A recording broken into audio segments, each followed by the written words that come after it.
मोहब्बत में वो कुव्वत के बने संग भी मोम है, मोहब्बत में वो कुव्वत के बने संग भी मोम, हुस्न अखलाक से काफिर को मुसलमान कर दे।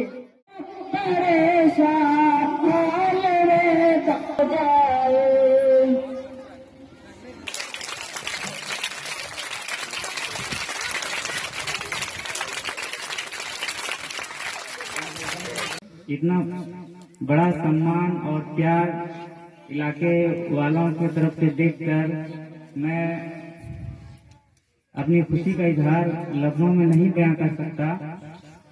जब भी तालीम दीजिए हौसला बुलंद रखिए, दुनिया लाख आपके मुखालिफ क्यों नहीं हो जाए।